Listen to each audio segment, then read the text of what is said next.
Hey, what's up, everybody? Welcome to Friday. This is the Slate. Adam Kaufman, Matt LaMarca, Jeff Ulrich. We're here to talk to you a little bit about the NFL, mix in a little Major League Baseball playoffs that got underway just a few hours ago. We've already got a final in the books as well, so we'll tell you what's going on in the wild card round.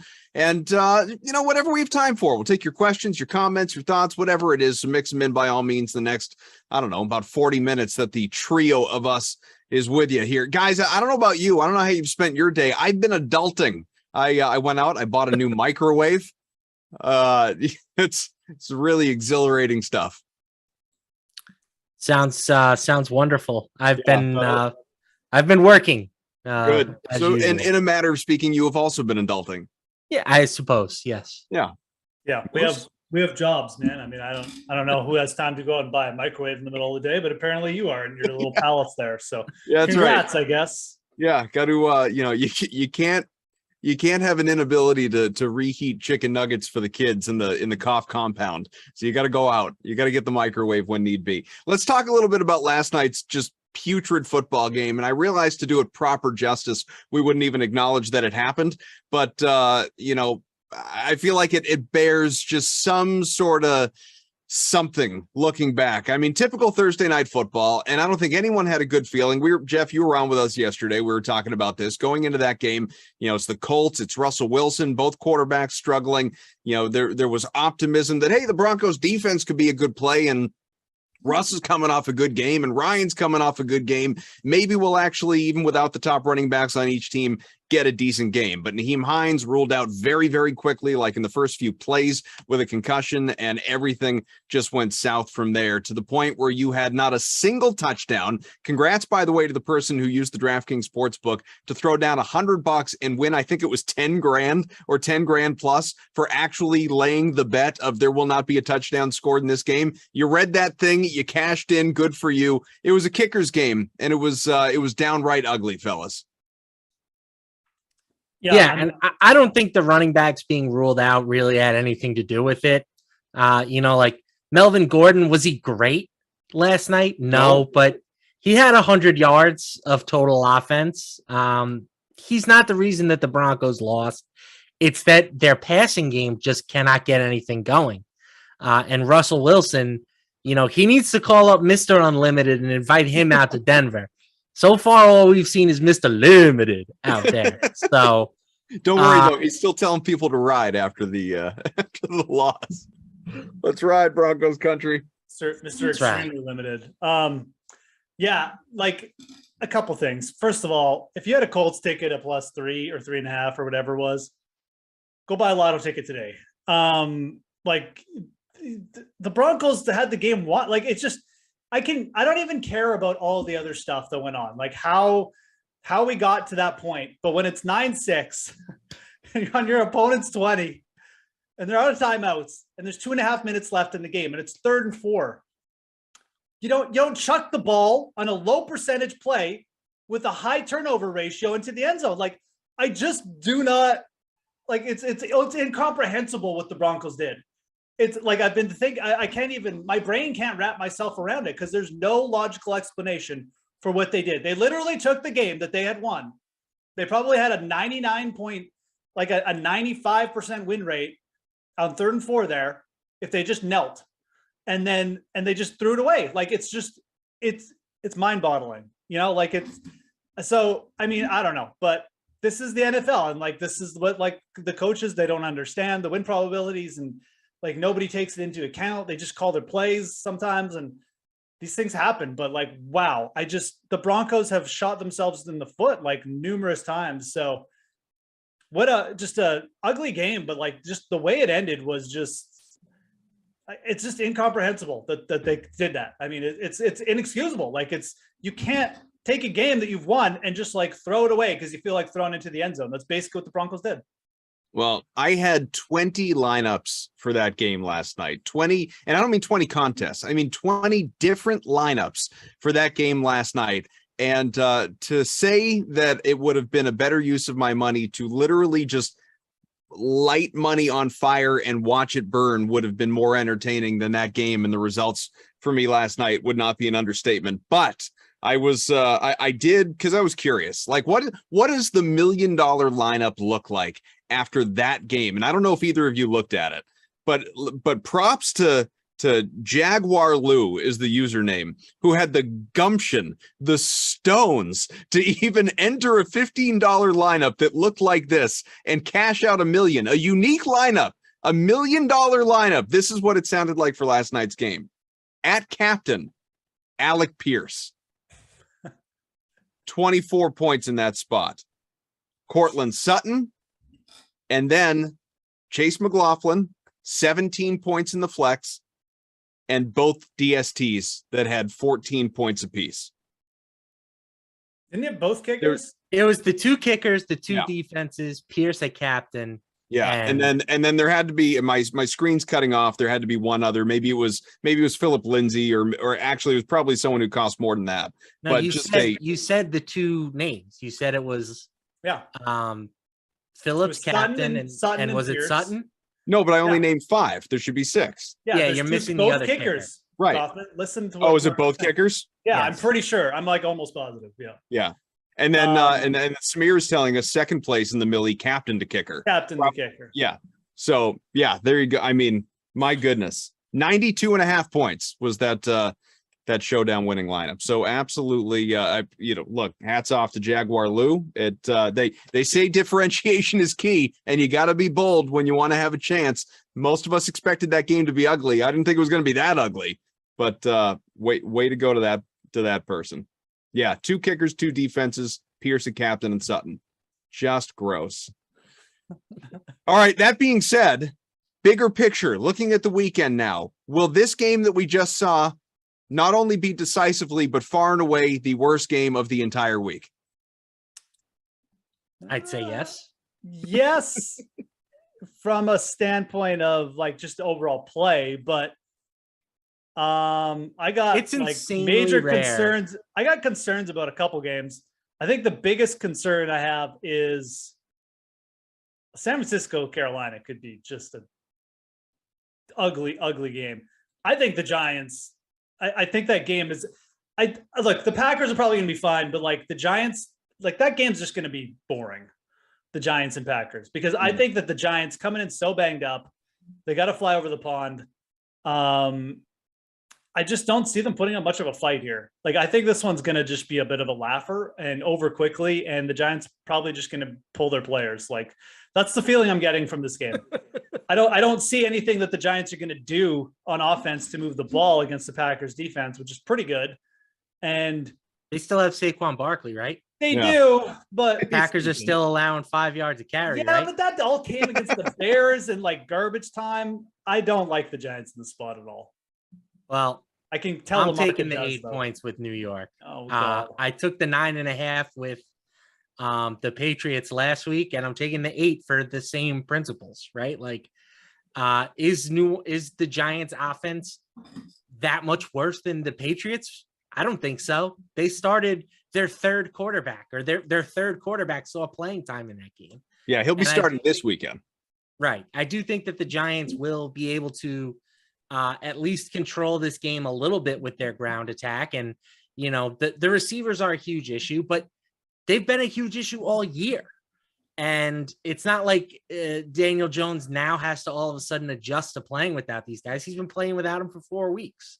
So if you want to tell me that the ankle concerns for Daniel Jones are your reason why you're a little bit scared of the Giants, I do get that, right? His mobility is probably the best thing that he has going for him. He ran in 2 scores last week, but they did remove him from the injury report for whatever that's worth. So as long as he is not overly limited, I like the Giants' chances to cover this game. Well, Moose is telling you if you're in a survivor pool, just take the Packers and get it over with early. You'll even before the main slate starts, you can book your win and move on. Yeah, I mean, it's a London game, so it's always a little bit of worry, but I would not have a problem taking the Packers this week at all. No, I'd take them over the Bucks. That's for sure.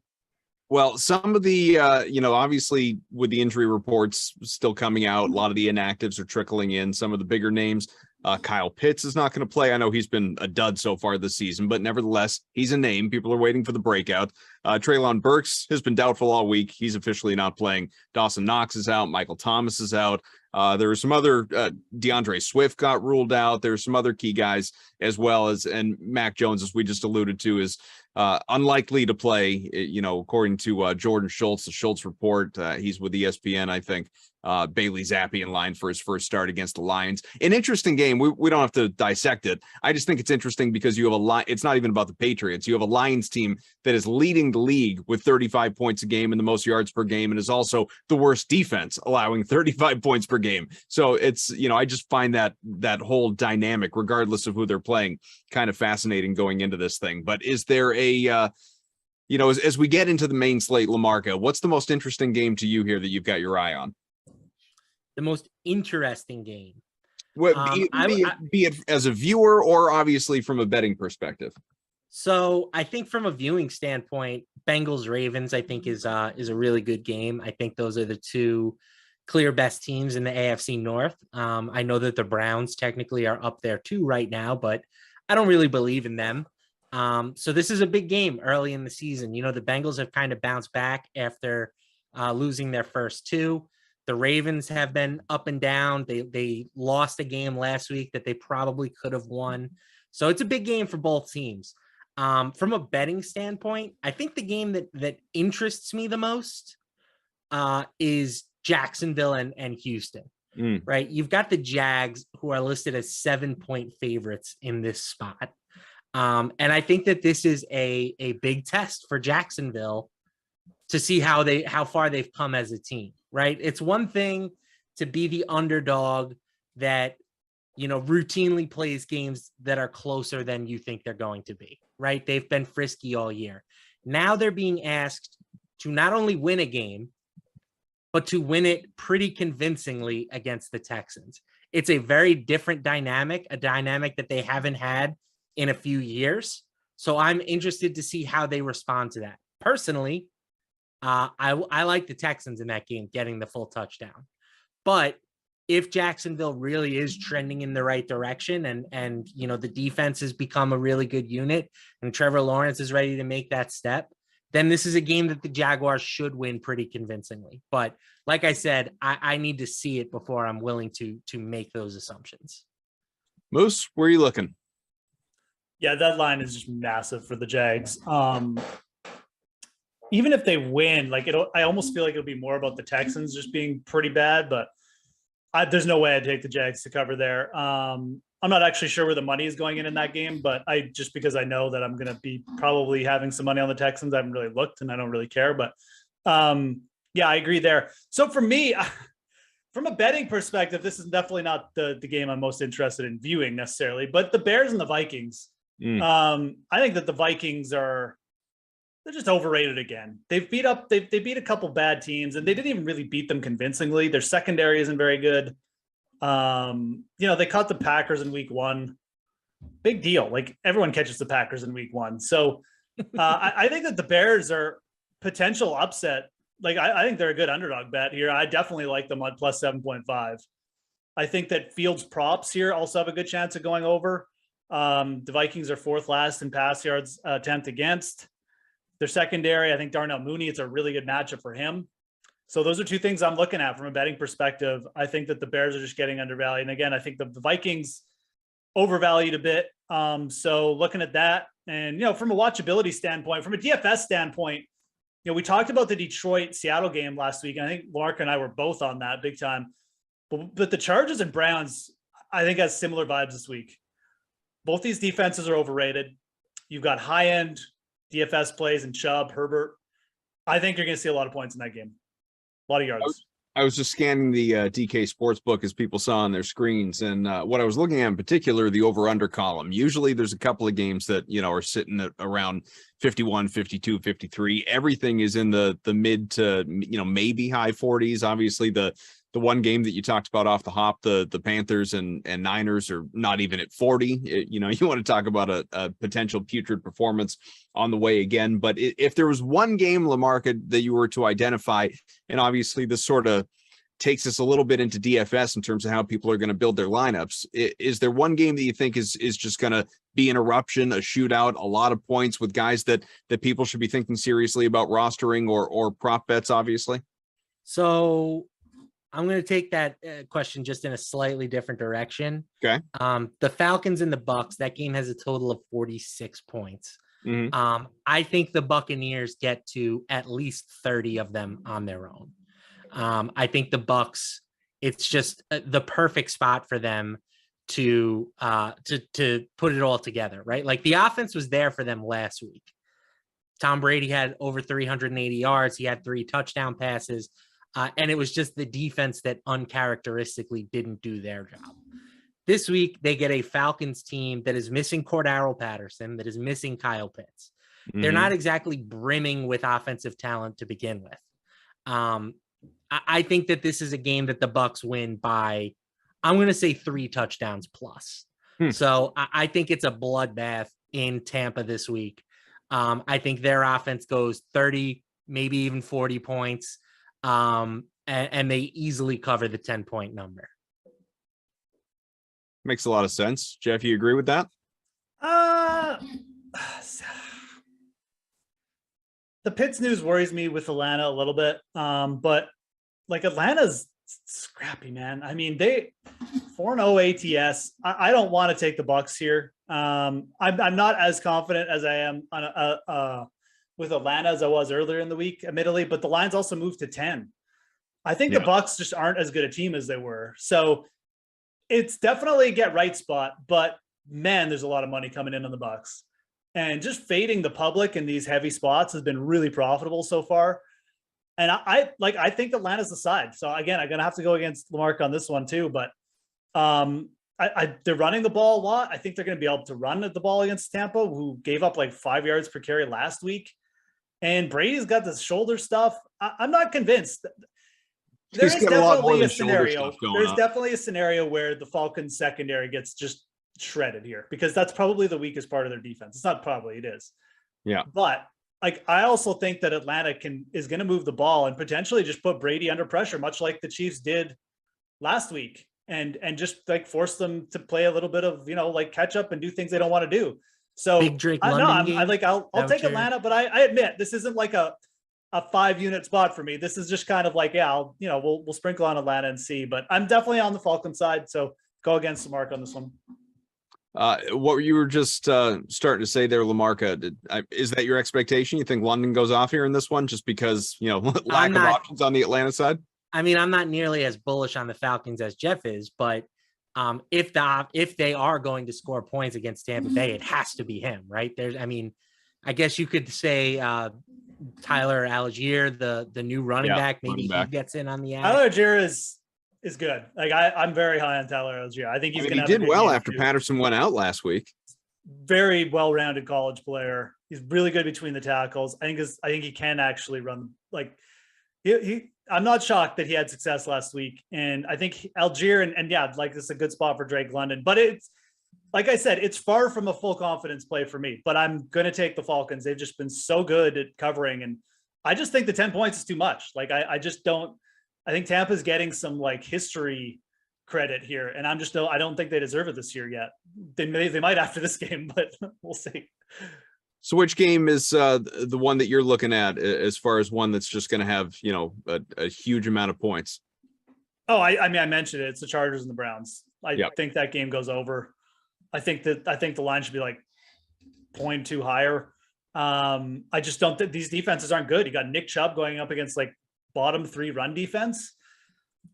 And then, like the Browns still give up big plays in the secondary. Mike Williams potentially getting Denzel Ward, like a 5-inch height advantage. Herbert, well, the Chargers will, I think this game goes over. I think there'll be a lot of points. I like stacking it for DFS.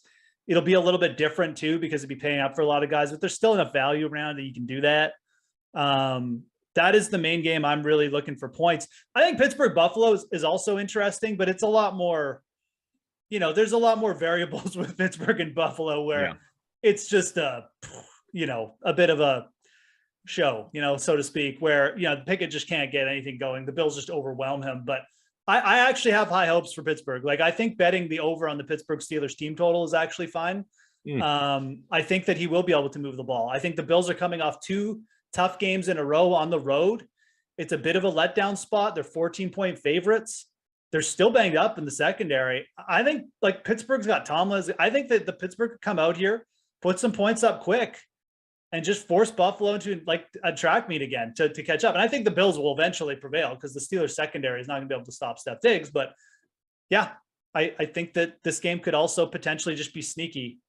But there again, this game has far less confident in that happening because the other scenario is the Bills they're at home and it's just wallop Pickett into like a terrible day. So Producer Samir throwing us some of the props that are available on DK Sportsbook related to the couple of games that we were just talking about. Staying with Pittsburgh, Kenny Pickett, pass yards 203.5, Jeff. So you think he's going to go over that? See, this is a game I'm not really settled on. Like there's better spots. Like we don't have to risk it with the rookie quarterback here. So I don't want to go on saying like I'm all on the Steelers here. But yeah, if you're asking me if I'm looking at this game, and I may still end up betting it, is that I would take the Steelers to cover. I would take the Steelers over team total, and I would take Pickett over his passing yards. That's how I would look at it. I don't think I'm going to be switching my mind and taking the Bills here unless we get news. The Steelers have Pickens, Deontay Johnson. They have an elite core. This is what we've been waiting for. We've been waiting for the Steelers to make the switch, and now like nobody wants to trust it. Like Pickett looked good. I know he threw the picks, and look, like I said, there's scenarios where this just does not get off the ground this week. But I think you jump on this. Like I think that the line's a little bit inflated because of that, and let's do it. I mean, there's no, again, it's a high variance spot, but I still like the Steelers side. I have no thoughts on the Steelers as a team, but I do agree that Pickett's prop is too low here. I mean, he's an NFL quarterback. Unless you're Justin Fields, you should throw for more than 200 yards a game as an NFL quarterback in the year 2022. It's just too low for a starting QB. Especially when he's got Deontay Johnson out there, like getting open at will, like, like it's just, it seems extremely low. So. And also, I just to kick it back to that Falcons game, Algier, his rush yards 44.5. That feels considerably low. Yeah, I mean, there's a little worry about timeshare. Caleb Huntley, but game script, absolutely game script. I don't know. I mean, we don't have to make every bet here. No, and this one also has some variance to it, but like I'm high on Algier. I mean, and I just think like, I mean, the Bucks coming off what they did last week. I don't know. I'm not going to go under on that one. Any other games that jump out at you on the DK Sportsbook? Do you have a favorite bet, maybe that we haven't mentioned so far, Jeff? Okay.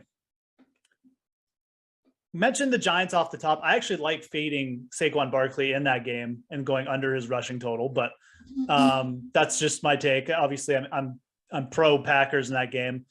I think I mentioned my favorite spot, which is probably like looking at the Bears game. I still think that the Eagles just are not getting enough respect. I just do not know why this line is less than a touchdown. Maybe Kyler is definitely like a good backdoor cover quarterback. You worry about that, but I think at this point, like if the line is less than 6 here, I definitely lean Eagles. So that's another spot that just kind of really jumped out to me. And I still haven't dove into this Dallas Cowboys Rams game, but like I'm getting I want to take the Cowboys. So that's a game I'm probably going to look at tonight or tomorrow and just really make some decisions on. But like the Eagles really stick out to me. I do not like and it's weird. Like the bets aren't really flowing in. You'd figure, but like it's almost more like leaning towards the Cardinals side. I don't get it. I like, what do the Eagles have to do here? I mean, okay, they've only beating an NFL team would help. What's that?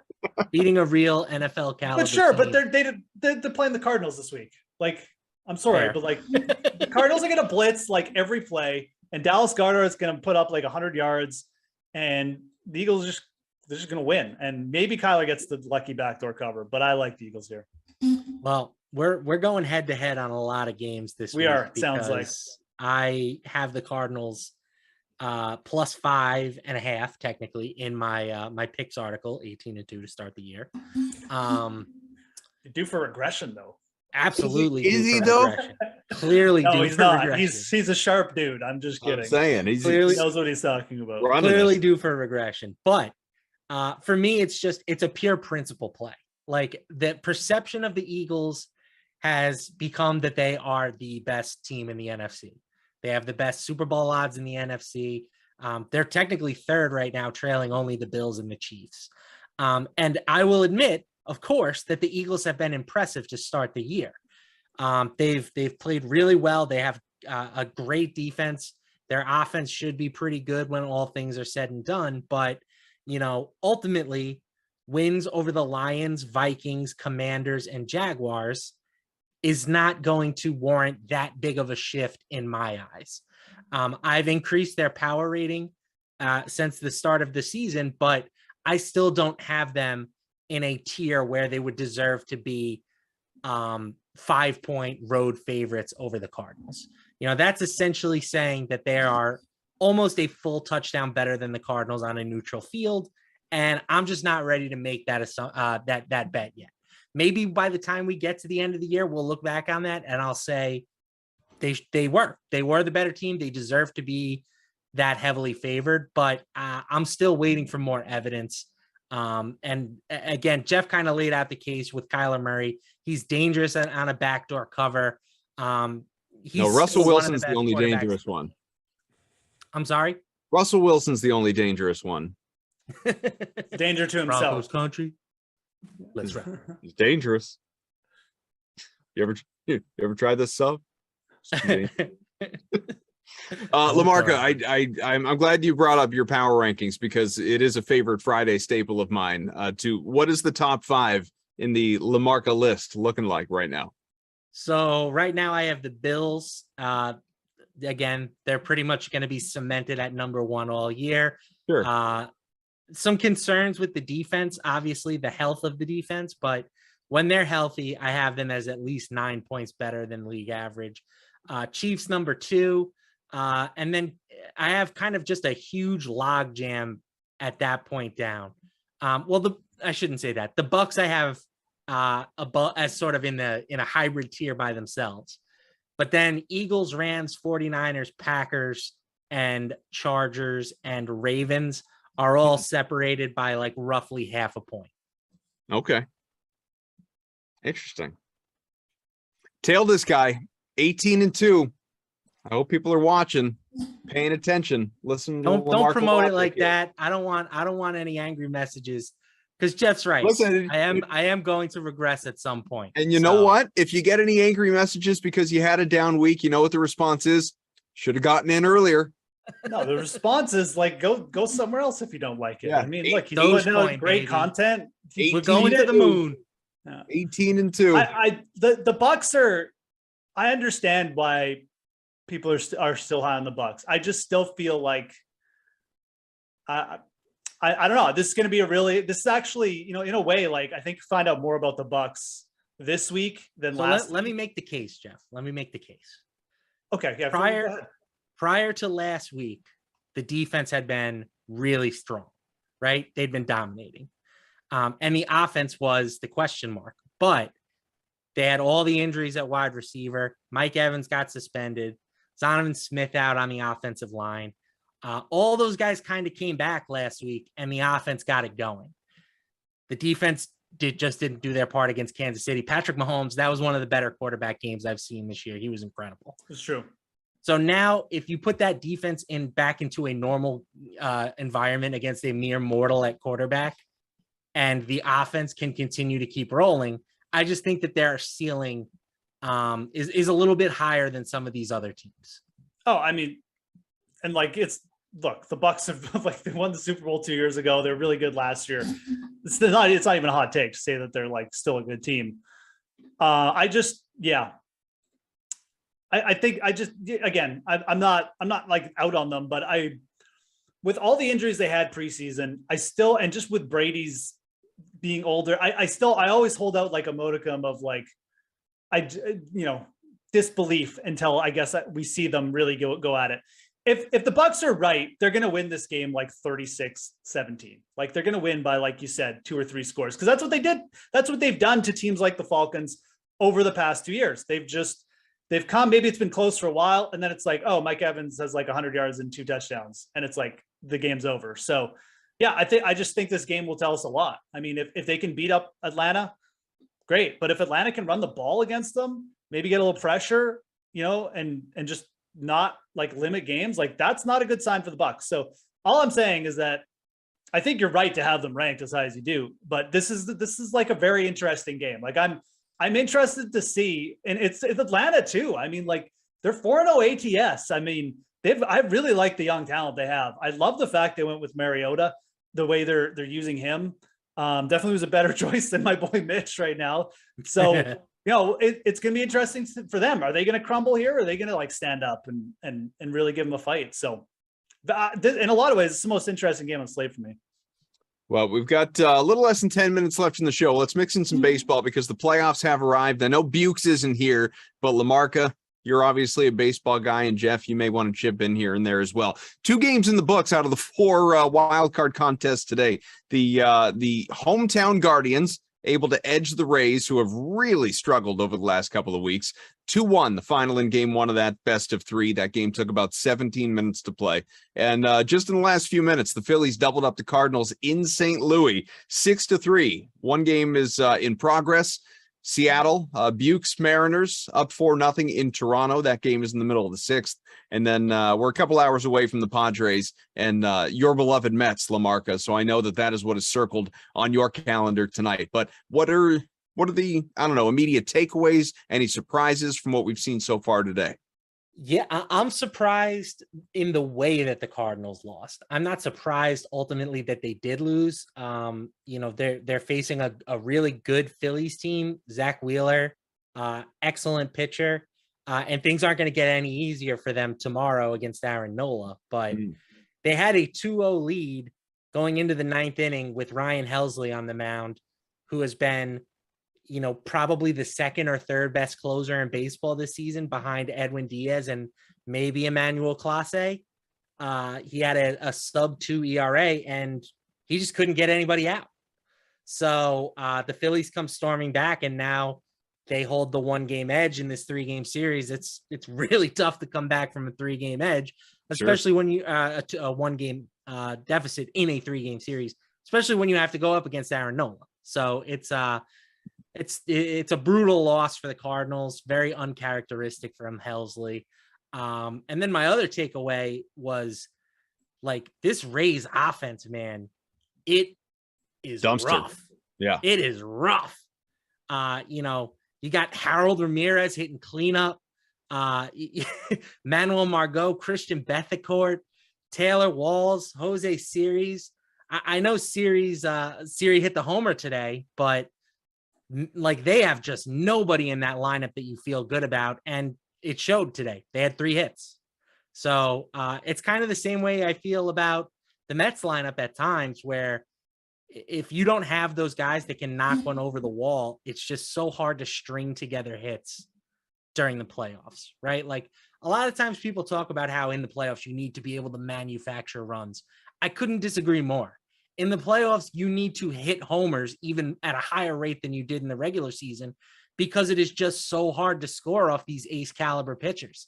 Every team has a Cy Young level caliber starter on the mound, and then they all go to guys who throw 100 miles an hour with cut and sink out of the bullpen. How do you string together hits against guys that throw like that? The long ball is what matters, and it came back to bite the Rays today. Well, it's something that for anyone that joined us on the show yesterday, Garion was talking on and on about how he expects a real lack of offense in that series in particular. In fact, he was advocating for taking the under, I think it was under 15 runs for the entire series between both teams. So it's, just it goes to show, obviously, kind of if today's an indication of what is to come, then by all means, yeah, not going to be great and could be over in a hurry the way the Rays have gone. Before we run out of time, LaMarca, obviously want your thoughts on not only your favorite team, but it's also the game that that is the only one left on the slate that people can bet on, short of obviously the live betting with the one that's still going on right now. What's the outlook here with Max Scherzer and Yu Darvish matching up in New York? As you put it, I am a Mets fan, so I can't help but be pessimistic. It's just ingrained into my biased DNA. The other way is what you're saying? It's ingrained into my DNA. Like Yu Darvish, I know that Steve Cohen technically owns the Mets, but Yu Darvish is at least a partial owner. I think he went 14 innings this season against the Mets with 1 earned run. Max Scherzer's great. He didn't pitch well in his last outing. I would probably lean towards the under. It's 6 runs. It's such a minuscule number. But again, as we've kind of seen in these playoff games, 6 runs might end up being a lot at the end of the day. So if Darvish does what he does and Scherzer does what he does, I could see this being a 2-1, 3-1 kind of game, something like that. I don't think you're far off. All right, producer Samir is calling for predictions, and I support it. I'm into it. I've just pulled up the DraftKings Sportsbook World Series odds. Unsurprisingly, the 185 win Dodgers are the favorites at plus 350. But Samir's looking for a World Series matchup and a winner. And Jeff, that includes from you as well. LaMarca, why don't you go first so Jeff can do his quick research? I'm calling for a Max Payne Mets fan World Series. It's going to be the Atlanta Braves versus the New York Yankees. No, but in all seriousness, I think what's kind of been lost in the fact that the Mets blew a 10.5, blew in quotations, a 10.5 game lead in the division is the fact that the Braves have been an absolute unit over the last 4 months. They've been playing like 120 win baseball pace. So I think that they can beat the Dodgers. I like them at plus 500. They have everything that you're looking for, right? I talked about power. They got it in spades. They've got the pitching. They've got the bullpen. And then the same goes for the Yankees. They still have had a tremendous season. Houston might be a little bit better, but I'll take the slightly better odds with the Yankees. And then I think the Braves repeat. That's my official prediction. I think the Braves go back to back. And it will be a tremendously long off season in Queens. Jeff, what do you got? And don't feel pressured to give the same full explanation if you don't want to. No, I mean, like, let's take the Padres. I don't know. It's nice there this time of year. I mean, they're playing LaMarca. LaMarca doesn't like the Mets tonight. So I got no hot takes about this. I mean, honestly, I'm just going to pick 2 teams. Let's go with the Padres and the Yankees for the World Series. Okay. Yankees win because they always win. So they always win. They haven't won since what, 09? Except for 2009 onwards.